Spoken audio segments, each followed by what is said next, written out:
recognized symbol of excellence for your entertainment.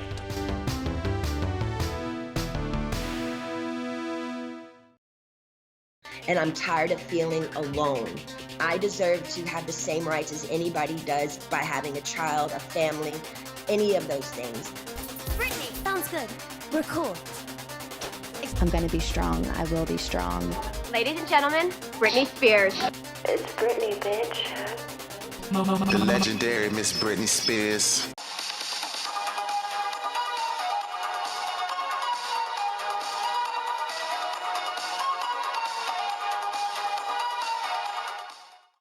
Welcome to Machino Music, show that puts some music in Machino music, with your host, me, Brett Strong.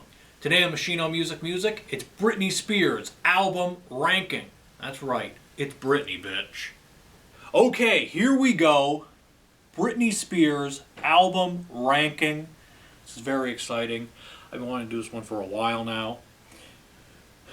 I've been doing a lot of pop episodes recently, so it's not too unusual. I mean, we had the Ronnie James Dio episode last week, but now we're doing Britney Spears. This was not too difficult to kind of put together. It changed a lot actually reading her excellent memoir, The Woman in Me, because you kind of heard Britney's perspective on some of these albums and just what she was going through with the conservatorship or everything. So that kind of changed a lot of the positioning of some of these albums. So keep that in mind. But yeah, it's got a lot of great albums. I mean, it's just some of them are just, as I'll get into, maybe a little difficult to listen to, especially during the conservatorship, because I mean, you read this book and stuff she went through and stuff, like some spicy meatballs in this book, let me tell you. But let's get right into it here. The few albums I don't own, so we'll get those out of the way. From 2013, Britney Jean. I mean, it's not a bad album. Got some good tunes on it. I mean, Work Bitch is fantastic. I mean, that's an all-time Britney song. I mean, it slaps, as the kids like to say. What a great song. I mean, Perfume is good. Alien's okay. And again, this was like right in the middle of conservatorship, so I mean, this is like, it's difficult listening back to this one.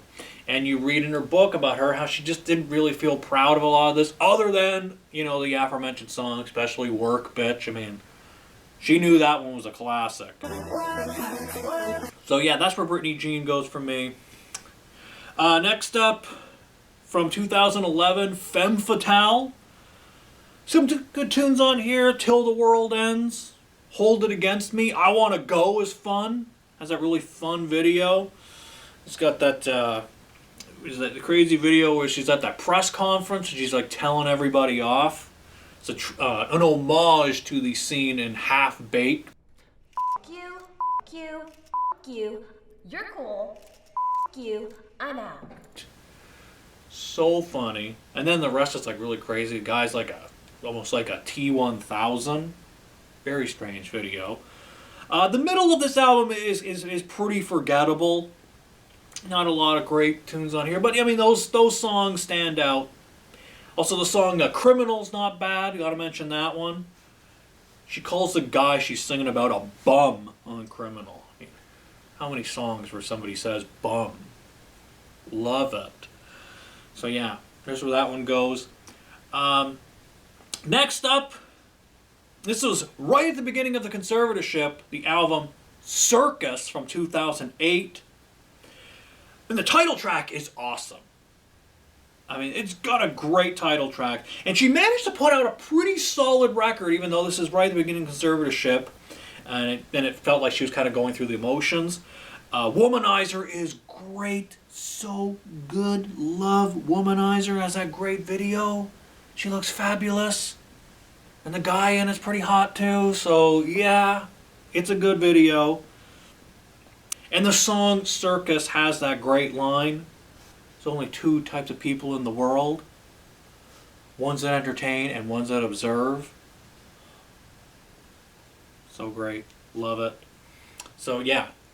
Circus is one, I mean, it it's probably the best of the conservatorship albums because, you know, it was like right at the beginning, so it wasn't quite, as I said, not quite going through the motions yet. It's one of the better ones. Okay, now these albums are all ones that I have. From 2003, we're going In the Zone. I forgot how much, like, listening back to this, I forgot how much of a, like, real kind of, like, dancey, almost kind of, like, disco album this was. Like, it's really like a club album. Very thumpy, very buzzy stuff going on this. But some great tunes. I mean, Me Against the Music featuring Madonna. Britney and Madonna together. And then they had that moment at the MTV Awards where they kissed. I mean, come on, man. Yeah. That was pretty amazing. Of course, we didn't get to see Christina Aguilera getting the sloppy seconds, and they had to cut to Justin Timberlake. Yeah, okay, the drama. But I mean, this one, I mean, that song's great, Me Against the Music. Also, you got Toxic, Outrageous, which was written by R. Kelly, although we don't talk about R. Kelly anymore. Good songwriter, just total piece of crap.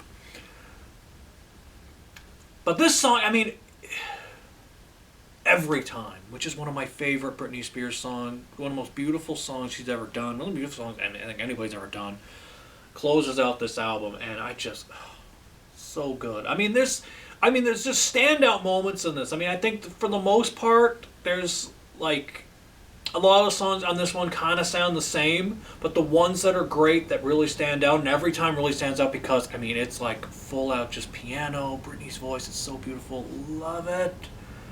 Yeah. And she looks so good here. This was when she was like really like getting into her groove. Alright, next I'm going Oops, I Did It Again. The second album. This is a big deal when it came out. And the title track. So great. It had that very memorable video, which is that red outfit on. Looks so fantastic. Love it. Stronger, of course, is great. She did a cover of I Can't Get No Satisfaction, which she performed on the, or part of on the MTV Awards, Britney and the MTV Awards. I mean, that's like, she made that show. But, yeah, she did that performance, and like, if you didn't watch that and go, who is this? I mean, I know some girls who realized they were lesbians watching that performance. I mean, it was just like everybody kind of took like stock of Britney at that one. Like, whoa. Lucky is a great song. Just love that. I mean, it's kind of about her fame. Kind of another song about her fame. But it's so upbeat, but it's actually got some kind of darker lyrics, some kind of deep lyrics, but it's really good. Yeah, this is a pretty good album. What I like about this is it has like kind of almost like little sort of like bits in the middle, like little routines, like her talking, like and something. And she started to kind of contribute to the songwriting around here. So there's some stuff going on. All right, next I'm going to debut, Baby One More Time. I mean, this could maybe move around. I mean, this is such a great debut. I mean, this is like everyone kind of really like just. Like, who is this girl, Britney Spears? Of course, the title track, Baby One More Time, is just an absolute classic video. And it was Britney's idea to have the whole basketball thing. People didn't want that.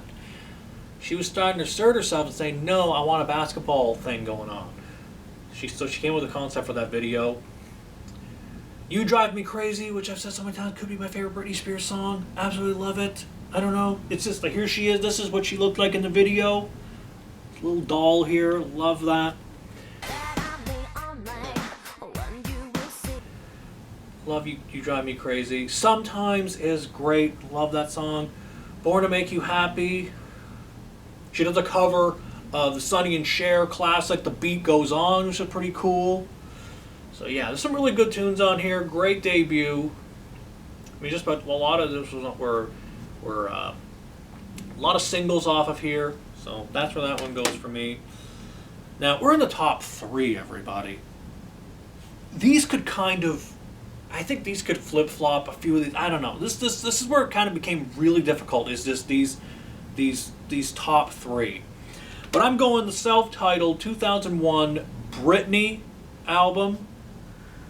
This is really where Britney, like, I think really started to, like, express herself. She started writing more of the songs, contributing more of her ideas. And this one just, I mean, it's just so many classics on here. I mean, the opening, I'm a Slave for You. I mean, this is like a new Britney. She's going a bit sexier, a bit heavier. And she's kind of like, I mean, she was kind of told to sort of play into it, but she was still in control of it. A little bit more in control. She was going to try and do it her own way. Overprotected is great. Lonely, such an underrated song. It's actually kind of a rocker.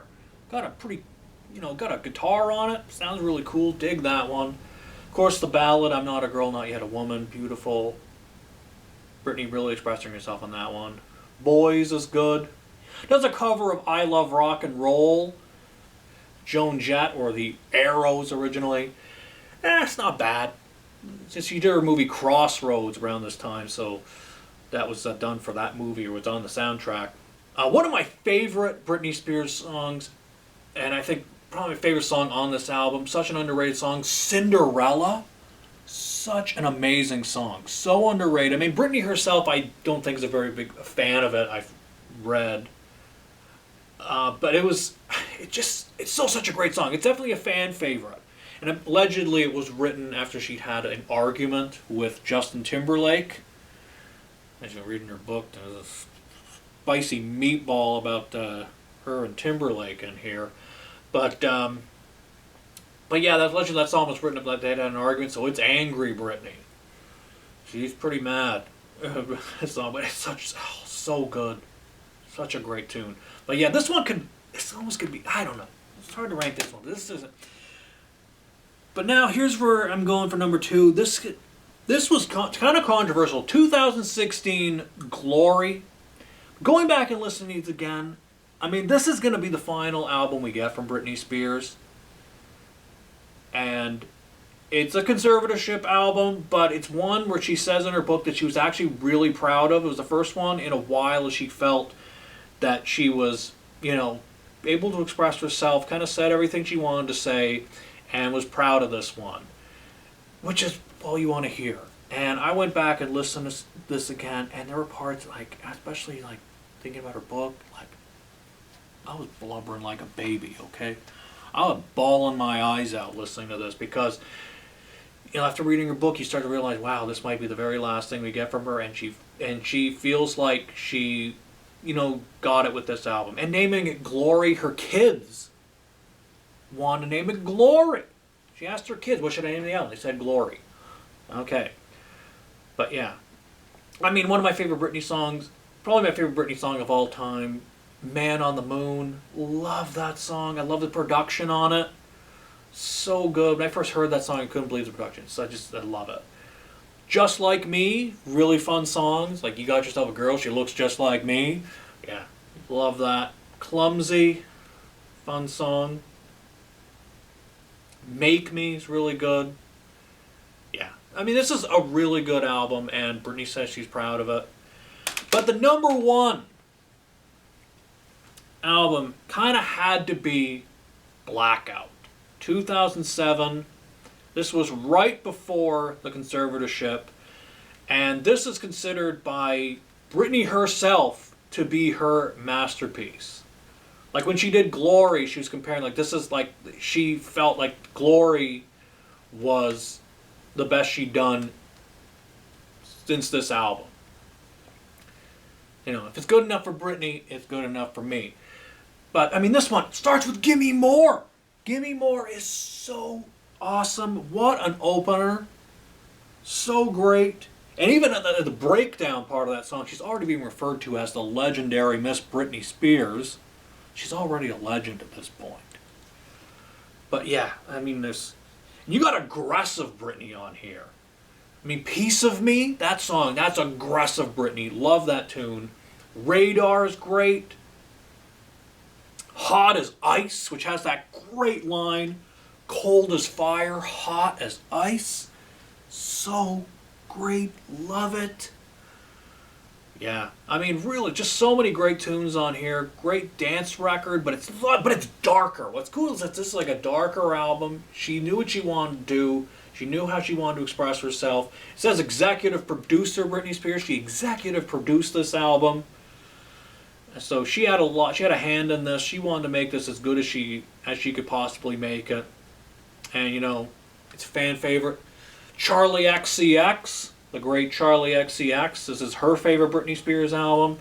It's Britney's favorite album. Like I said, if it's good enough for Britney, it's good enough for me. So, yeah. I mean, those first top three could kind of flip-flop. But, I mean, I think I'm pretty good with this ranking. I mean, just big Britney Spears fan.